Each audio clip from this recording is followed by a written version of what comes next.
we starting? Is this it? Is this the official ready, set, go now? Yeah. Do you want me to? Sure, can if you want. You just did. First question I want to know, because I haven't really seen you or talked to you in a few days. How was the Jonas Brothers That's concert? the first question you're starting with. You've been peaking for like a week leading up to the show, preparing to relive your youth. I mean, I cried. Oh, well, I fully expected there'd be some of that. So I didn't realize until there. So I've only done one other Jonas Brothers concert, and that was like Ottawa. And I think it was their Lines, Vines, and Trying Times tour in like 2009 or 10. So it's been a hot minute. But what I didn't realize was how impactful like Toronto, the city of Toronto, has been in like their evolution of their career. But one of the things I know, if you don't know the Jonas Brothers, they were all the rage in my youth. They were the NSYNC of my time. And they also starred in this, I don't want to call it masterpiece because rewatching it now makes me cringe, but tween masterpiece, we'll call it, Camp Rock, which was filmed in the Muskokas. Oh, so well, it was filmed here in Ontario. And I love the music in that. For a tween movie, it was just so good. So they kept teasing throughout the beginning of the show. So how they basically did it was they kind of broke it off into different sections, and then they split their new album. So they started with their first album, and then they sang a little bit of their new album and their second album. And then they came back after intermission and sang, I want to say, a couple more new songs. Their third album, some of their independent stuff, because they broke up for a while. So Nick Jonas sang Jealous. And then honestly, I think the best performance of the night was Cake by the Ocean by Joe Jonas. Nice. And it was like, they had like rainbow confetti and fire. It was great. And then they finished off with Happiness Begins, which was their first album back after breaking up. And then I think they finished off with Happiness Begins, actually. So during the second album, they were singing like my favorite piano songs. They were like absolutely like, so it was Before the Storm and Turn Right. And during it, all I hear is this like, and since we're in Toronto, we might, and then just nothing, just screams. And I'm like, to my best friend, I'm like, what is going on? Like, I don't understand a thing. And then I hear mumbles and then even more screaming. And then I hear Joe Jonas start singing. Oh God, why can't I remember the name of the song now? His solo from the first Camp Rock movie. And I just lost my shit. It was gone. It was all over the place. And I just like started crying the song. And then every other song as well, of Burning Up, and like I knew like pretty much the entire album of Lines, Vines, and Trying Times. So it was and I looked to my best friend, who were very similar at 26, 27 years old, our bodies already hurt immensely. Fun story, I screwed my foot up running. See, running's bad. I was waiting for the I told you so. Running's bad. Go ahead to finish your Jonas Brothers story. And we looked at each other and we're like, how on earth are we going to survive Taylor Swift Eras Tour? Because we weren't even like at the intermission of this one, and we're like, I need to sit down. We were dying. Yeah. Well, see, now you've got a year to get in shape though, so that just to be prepared. Hence the running. Well, yeah, I guess that's it. So, but yeah, it was amazing. It was an absolute blast. I'm glad I got to do it with my best friend.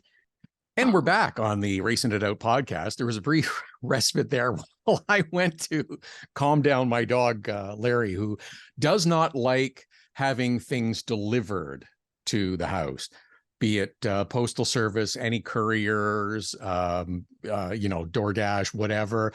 Does not like that, and will literally hurl herself at the front door. Oh my God. At times, yeah. So anyhow, things seem to have settled down now. So it's nice to be. Sorry to disrupt the end of your Jonas Brothers. Are you good now? Yes, I'm good, but just a fun tidbit. I've made the mistake. So my boyfriend and I are moving into our new old place. Todd knows this. This is news to the podcast.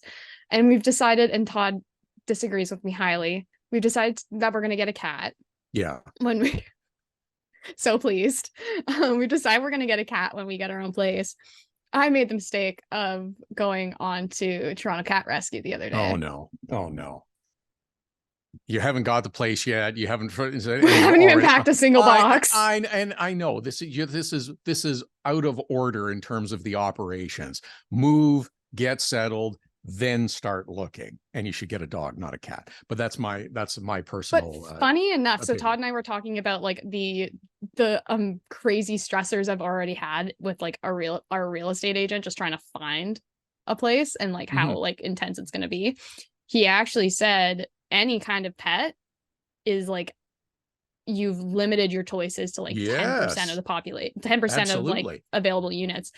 But cats are a little bit more like, oh, they're not the worst kind of thing. So I don't think we're gonna get a dog anytime soon. Yeah, one day. But anyhow, but yeah, I fell in love with a lot of. They're not for everyone, and it's just, you got to have the right setup and situation and stuff like that. But yeah, they're special, as Larry certainly is. So. Should we talk a little bit about racing? Because I think we're like 20 minutes in or something now. We haven't mentioned anything. Do you want to talk about the dirt races at Ohsweken? Because those have just been completed. So give me, because you and I were there for the first time. Year. So we had the double of back-to-back dirt races a day in between because of weather and stuff. So give me your overall 100 words or less. What do you think? What do you like? What don't you like? Where do we go from here? Facility is amazing. It's Clinton and Glenn and everyone have done a fantastic job upgrading it and everything like that. It actually felt like some of the dirt races dirt tracks you'll see down south. Glenn's compound is insane. A lot of them. It's better than a lot of them. Yeah, it's a tremendous facility. That's never a question. I am very glad we had the day in between. Yeah. Because I think we would have had a much smaller field on the Tuesday had we not. There were quite a few wrecked cars after Monday night. Yeah, maybe a little smaller, not 2 or 3 we could have lost. You're right. That's a good point. Well, we already lost one on the Wednesday. Yep. So, because Mike, I didn't even realize that. Make it back. Yeah, I didn't even realize that. Yeah, he was severely damaged in that hit. So, yep. But I thought it was, Trayton showed his dominance for sure. It sucks to see that he had to overcome the same issue twice in back-to-back races. Yeah, back-to-back races. That was pretty interesting. But again, you know what? That's when you have that field and you have that facility and dirt, and you're coming on and going, and sometimes you gotta deal with it. You got to deal with lap traffic, and not everybody necessarily doing what you want them to at any given time at every track. Especially at Ohsweken, because it's like a lot of these drivers, it's like they really can't control of the car is. It's a key. It's key, and you can't expect everyone to be able to control their cars at a track like Ohsweken. So it's one of those things of, when you're at Delaware, it's very easy to flag the lapped car to move out of the way. And if they don't, then it's very, very clear call that they should be black flagged for interfering with the leaders. But at Ohsweken, it's like, it's a much easier situation to deal with. But overall, like you're right. Facility's great. I think 1 is plenty. We don't need 2. We don't need them back to back. In fact, I don't think we need 2 at all on the series schedule. It's a great event. It's unique, and I think having more than 1 takes away from it being unique. It would be like if Cup brought in 2 dirt races, and they're not going to have any. It becomes redundant. So that's fine. If you have 1, it's unique, and that's all that you need. Here's another one. I think that. I don't know that I like 2 breaks, but I can live with it. I know that why they do it is so that drivers can work on, and teams can work on their cars if they're not that great. And it certainly helped Cameron in race number 1. So that was an important, but I don't know that we need to take an hour and a half to run 100 laps of racing. I think that's too long. So here, I think they should do what SRX does, is you count the cautions, but the last 10 you stop counting the cautions, so you get the last 10 under green. They don't have to be consecutive, but I think that's an easy fix to do. So One is fine. More than that, I think you're diluting it, and I think it takes away from what it could or should be. Yeah, and that's kind of actually how I felt after the first one, was like, oh my God, you just had this amazing event and la la la, albeit maybe a little more timid because, drivers are trying not to wreck their cars. No, I don't know. think so. I don't think that played a role at all. No, I mean, No, I don't. Really? No, I don't. It's yeah, I think everybody was racing. Everybody was conscious that, oh, this could be, I Right. could do a lot of damage. But what are you going to do when you're racing? You're racing. Yeah, that's good point. So it didn't strike me that way. So I'm interested to see where it goes from here. I don't know that it needs to be on a Monday night. I don't know that it could or should be on a Monday night. But I don't know why it is on a Monday or Tuesday night. It started last year is because you want those from the US, whether it be Schrader or Friesen, or it was supposed to be Christopher Bell last year, and they're only available certain days of the week. I don't think you need it. I think if it's just the Pinty series and anyone else who wants to be available, let it stand on its own. I think it's enough of a show, and the quality of participants is high enough. I don't think you need to shove it to a Monday night. If it's on the weekend, great. If it's but I know they want it to be part of their whole weekend of events too. So wherever it fits, but I don't think it needs to be moved to a weekday to accommodate others from the US or other outsiders. Yeah, I agree with that. I mean, last year it made sense because it was the first time, so getting those big names was kind of imperative. Adds to the hype. But I think you've shown that Trayton is super dominant now on dirt, and I mean, Ken Schrader coming in and winning the first night was not on my bingo card. It was awesome. Yeah, I didn't think it would happen, but it was great. Yeah, it's like, it was amazing to see. But then you also have other drivers like the local dirt guys that come in and, are racing local Ohsweken races anyway, to come in and race. And that were actually getting up there in the top of the field and getting top 5s and top 10s. Those are more the guys I want to come up and see dominate on the dirt tracks. So, as I said, I think we need to see where it goes from here. I'd be surprised if there's more than one at Ohsweken, and I don't think we need any more than that. Again, I think one is unique. I think you dilute it and take away from the series. So we'll see. We'll see if that's where it goes. Now, very different event coming up, Circuit ICAR this week, which has changed again to a slightly longer configuration. Is this the longest configuration we've had? No, it's not going to be as long. It's longer, but it's not going to be as long. So it's a brand new configuration? No one's driven on it yet. So this track gives me a headache, because every time I go in, I'm like, so are we setting a new track record? Or, oh no, this track's technically this much of a kilometer longer. But it's the same track. Yeah, so it'll be a new track record because it's a new configuration for this weekend. So I don't know that it helps or hurts anyone in particular. Maybe it levels things a bit because nobody's ever seen. But it's the same circuit in the sense that it's flat. There's no elevation change. It's hard to tell one corner from the next. Yeah, because there's no horizon. There's no landmarks, if you will, to judge. So it makes it tricky from that point. It's a lot of instinct and feel at that track of, oh, I think I should brake now. This is when I should turn. And the optional fuel stop, I think, is going to make for some interesting strategy. So here's my question. Are we going to get a new winner this weekend? Possible. So this is a possible track that, despite all of its different configurations, minus Robin Buck, who won the very first race there, Andrew and Lacroix have dominated every single year. And again, the intrigue for this one, Kevin hasn't won since this race last year. Lacroix hasn't won since he won at ICAR last year. Andrew hasn't won since last year either, but he won at Chaudière, and he's had a couple of good finishes now, so they seem to be pointed in the right direction. So I think it's wide open as to what could happen this week, which makes it fun and exciting. Yeah, we also have a possibility of I want to knock on wood and not jinxing anybody here, but coming out of iCar, we'll have a very, very clear, much clearer picture of the championship situation. Well, I think it's clearer than I was expecting already, in that it's Trayton's to lose.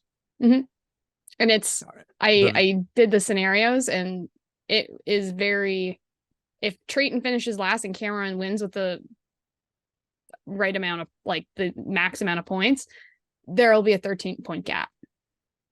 Yeah, but there's 3 races that can happen. So, I think it's his to lose going forward with only 3 races. So how he handles that, and this is where the mental part comes in, that not everybody understands or accepts, is part of the burden that you have to deal with the mental part of the game as well. That if Trayton is not the type of person to me that is going to go out and look around like this and be extra careful and extra cautious. Mm-hmm. He's still going to race. He'll try to be smart and make good decisions and not put himself in precarious situations. Right. Like, he's not going to fight for second. I'm thinking Lacroix 2019 fighting for second when he was 11 points off of Ranger heading, and it destroyed his chance at a championship. But no. But I think that'll be I think that's the interesting part to watch in this one going forward. So it'll be fun. The season has flown by in the blink of an eye, but we still have a lot of opportunity. Yeah, I think there's a lot of opportunity for things to happen and things to come. There's going to be a lot of.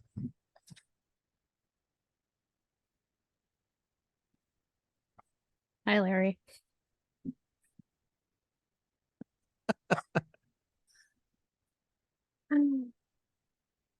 Larry, settle down. Come on. Holy hell. And what were you saying about dogs being better than cats? Yeah. I still maintain that belief. Okay, so the second courier drop-off is now complete, and Larry has tried to go through the front door to take out the courier, but everything seems to have settled down now, at least for the time being. So we'll see if that continues or not. But this is the behind the scenes, if you will, of the Racin It Out podcast. Oh, perfect lead in to the behind the scenes NASCAR Cup Series Netflix series that is going to take place. How's that for a segue, huh? Yeah, pretty good. So, initial thoughts, do you like the idea? Is it good? What do you make of this? Netflix follows the NASCAR playoffs. So I haven't read a lot about it. I saw it and was kind of like, of course, because this is just, I think, another in a long line of, we're trying to be Drive to Survive, which is like fair. Give your go in it. But I don't think anything will ever be as good as Drive to Survive. And I don't think you should be going for, we're going to do our version of Drive to Survive. I think that's where it becomes a problem. Now, the production company, the name escapes me, I'm sorry, has a pretty good reputation for producing excellent documentaries. A lot of people think because Dale Earnhardt Jr. is an executive producer, that's going to have a significant impact on it. It's a name only. I don't know how much time he's going to spend on the set. So they're the fact checker. Yeah, maybe. But if you want to tell compelling stories, great. You don't have to be Drive to Survive, nor should you be Drive to Survive. It is its own unique thing. If you try to do that and replicate it, you'll screw yourself. So don't even bother right now. If you want to do 5 episodes, immediately some said, oh, well, they're not going to air till after the season. What good is that? Well, Drive to Survive airs right before the next season of races starts. Which is smart. It is, actually. So I think if you want to do 5 episodes with good stories, and here's the key, what edits in and what gets taken out, what gets signed off on that's allowed to be included is going to be the key. Because there's going to be a lot of stuff that is shot that somebody is going to say, we ain't signing off on that. That's not going in there. Yeah. And that's what's going to make it a good series or not. And this is coming out on Netflix, right? Correct. I'm glad that they're making it more accessible than the whatever the one they did last year was. Well, the one they did last year, I don't care what platform it was on. It was garbage. I couldn't get through an episode. It was terrible. It was I an haven't even awful watched show. it because that's all I hear. You didn't miss anything. You didn't miss anything. It was terrible. But again, if you want to tell good stories and provide some good content, I'm all in. I'll check it out. This also isn't the first time Netflix has worked with NASCAR before either, because they did the Bubba Wallace documentary as well. Which was very good. Yeah, it was very well done. Is it the same production company or? No. Oh. No, I don't believe it is. Hmm. So, but I think that's going to be interesting to watch going forward. And, you know, it'll come out in January in advance of the new season. But again, what everybody signs off on is going to be the key to whether or not it works. Yeah, I definitely think it's going to be one of those things that we don't know how good it's going to be until we're watching it. Yeah, exactly. So it's also going to be kind of key of like, we don't know how good it's going to be until we actually see what happens on track. Because no, I disagree. I don't think it matters what happens on the track. I think it matters as to what the stories are and how it is shot and put together, because it's fair. You know, you're only going to show a smidgen of racing. Mm-hmm. It's all the other stuff that everybody wants to see and clamors for. I think that's where the compelling stuff will come in. Right. I guess my worry is that, and I think I've found this with Drive to Survive recently, is it has become more about the on-track stuff and less about the human side and like who the drivers are, where they are and stuff like that. Right. That I guess my fear is that they're going to focus more on the track stuff and less on who are these drivers, why did they get into racing, all the stuff we actually want to see and stuff. That and all the stuff that actually happens before they get out on track, like how close they were to missing technical inspection. I'm just pulling stuff out of the air, but like all that kind of stuff. That's going to be the intriguing part. So I don't know. Again, we'll shelve this for a couple months till we get to start seeing it in January, I guess, of 24 before the we'll review it the second it comes out. Come back in January and February to get our full review on this. Okay. Also, in the review sense, we were negligent in our last episode because we went a long time and we had a lot of stuff to get into.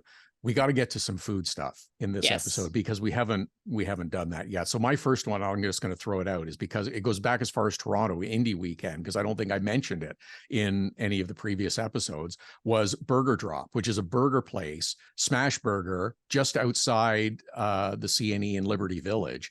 Rob Howden, who works on the USF Pro Championships, mentioned it in an Insta post. So I thought, oh, this looks great. I went and it's sensational.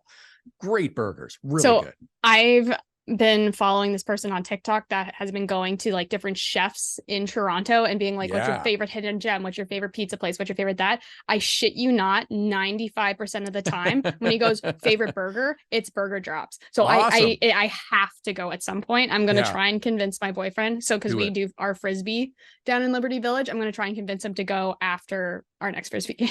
Yeah, beautiful. So we're also hopefully moving down into Liberty Village. So it could all work. I'll be super close to it eventually. But yeah, nice. The second you said Burger Drops, I was like, this is on my list. Know the spot.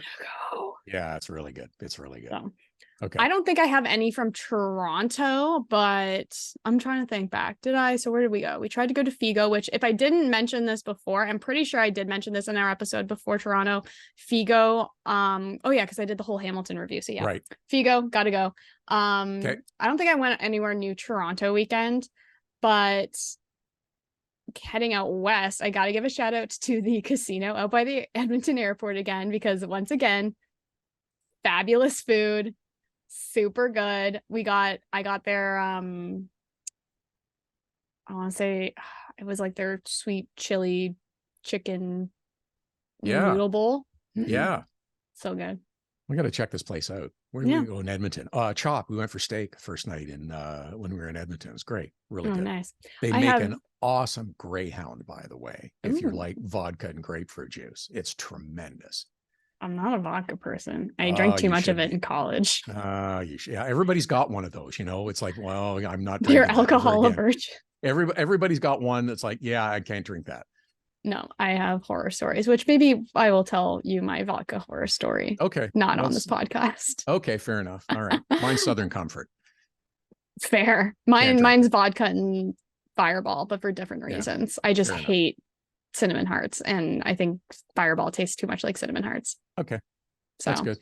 I have a food horror story though. No.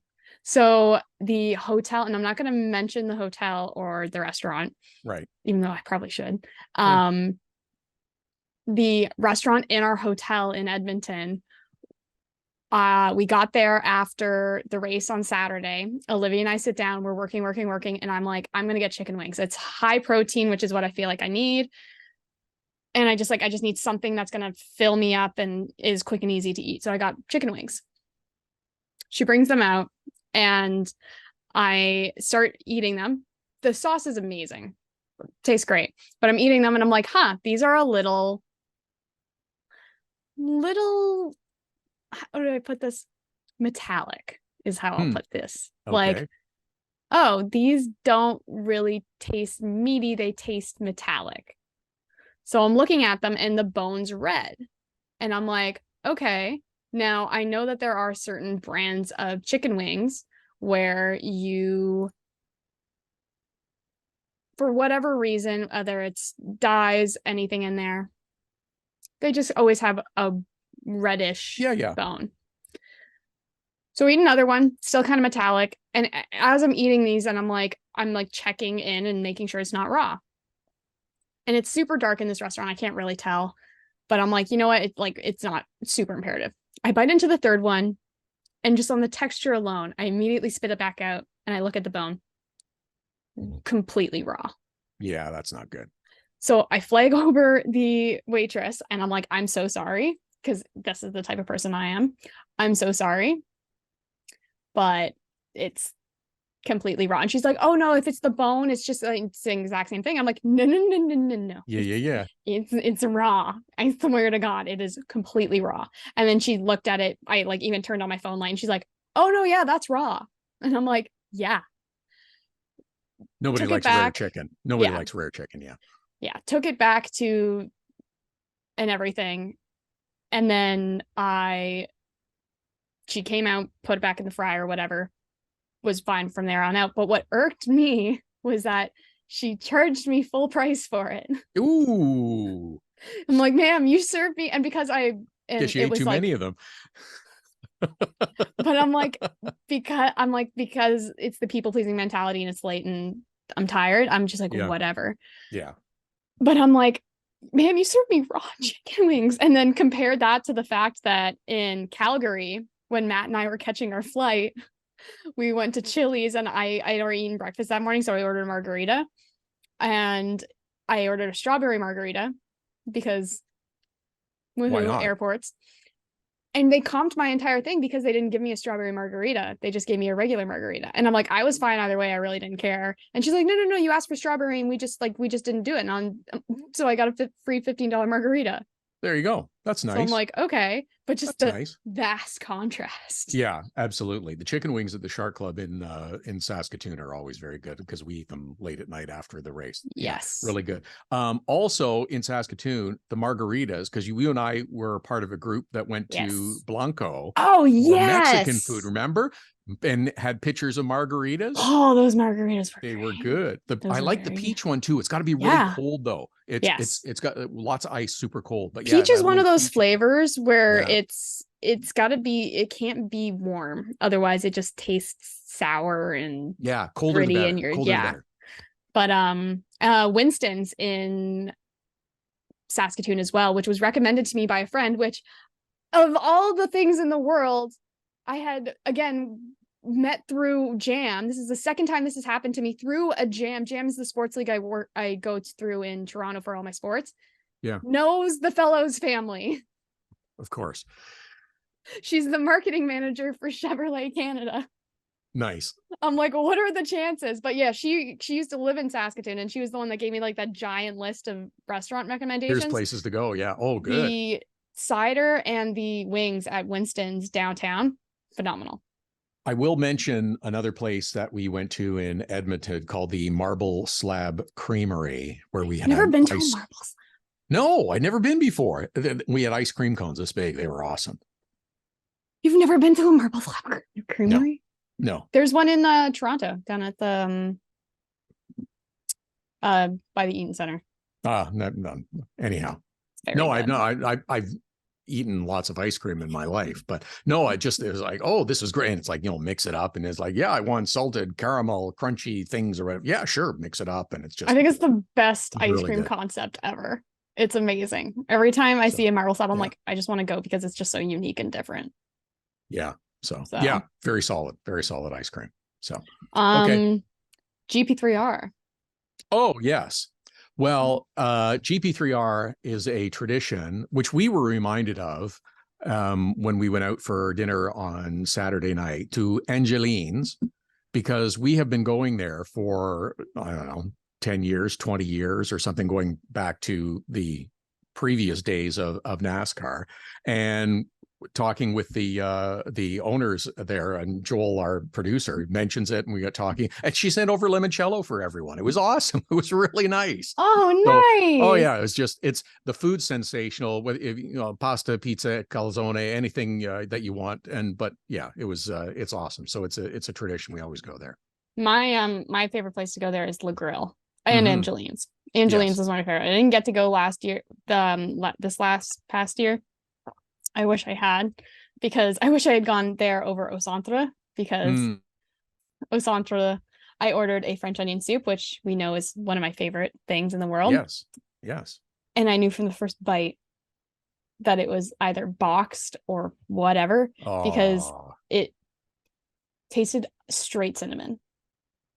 And I'm like, there's no cinnamon in French onion soup. No, that's something weird happened there. Yeah. So, but that's why I think it's a boxed, because, companies like Campbell's and stuff like that just make a bunch of soups in a factory.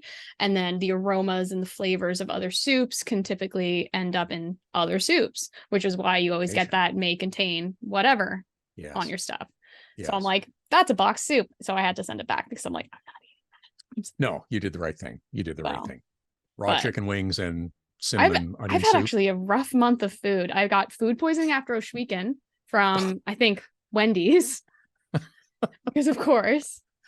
And then I've had I'm amazed I didn't get fried chicken. I'm amazed I didn't get food poisoning after the raw chicken, because that could have been bad. But yeah. But yeah, and then I went to a wedding up in Sudbury. A couple. I want to say a couple. It was the weekend before Ohsweken. And we did, we went on like a little boat tour through the, my boyfriend's family's cottage is on Lake Joe. So we went through Lake Joe onto Lake Rosso and went to Windermere House. Which I understand is spectacular. Well, so Windermere House in of itself is like a hotel. Yeah. And it has a pub and then another restaurant there. And we went to the actual restaurant, and they have like an actual sushi chef there. I didn't get the sushi. Surprise. It's like, I feel like sushi's, I was like, what? I can get sushi anywhere. And I live in Toronto, where there's just a plethora of amazing sushi. I'm going to try something different. And I got this, I can't even remember what it was called, but it was this like pasta that's like it's like almost like a ravioli, but it's like a ball ravioli with like, it's like open here with a ricotta filling in it and pancetta and like. Nice. So good. Oh, nice. And then everything my boyfriend's mom got, she got like an asparagus soup and all that, and sushi and the edamame. Everything was amazing. Also, very nice. Every time someone came by with a glass of wine, I could smell it, and I was like, oh, this smells amazing. Oh my god. Wow. So okay. Wow. Windermere House on Lake Rosso up in Muskokas. Big reco. Okay. Yeah. Okay. So I think we're pretty caught up on a lot of the food stories now. So that's good. And I think we're caught up on the latest what's happening in the racing. So we got A month left in the Pinty season. Yeah. A month today, actually. Yeah, IndyCar is going to end in the same thing in less than a month, so that'll be over, and they'll just have more driver drama continuing for a while. So we'll wait to see.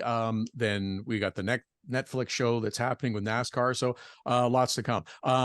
More regular podcasts will be coming as well. By the way, is the target, and I think we're on target. You cut out. More podcasts are coming on a regular basis, by the way. Every other week is the target. That's what we're looking for, and it's good. Oh, the thoughts, ideas, and opinions of Todd and Caitlin on the Racin It Out podcast are those of Todd and Caitlin on the Racin It Out podcast. They do not represent the views, ideas, thoughts, opinions, suggestions of anyone else that we may or may not work with or collaborate with in some way, shape, or form in the future. Beautiful. Good. Okay. Proper disclaimer done. Okay. I think we're good now. All right. Well, thank you for joining us for another edition of Racing It Out. We'll see you guys next time.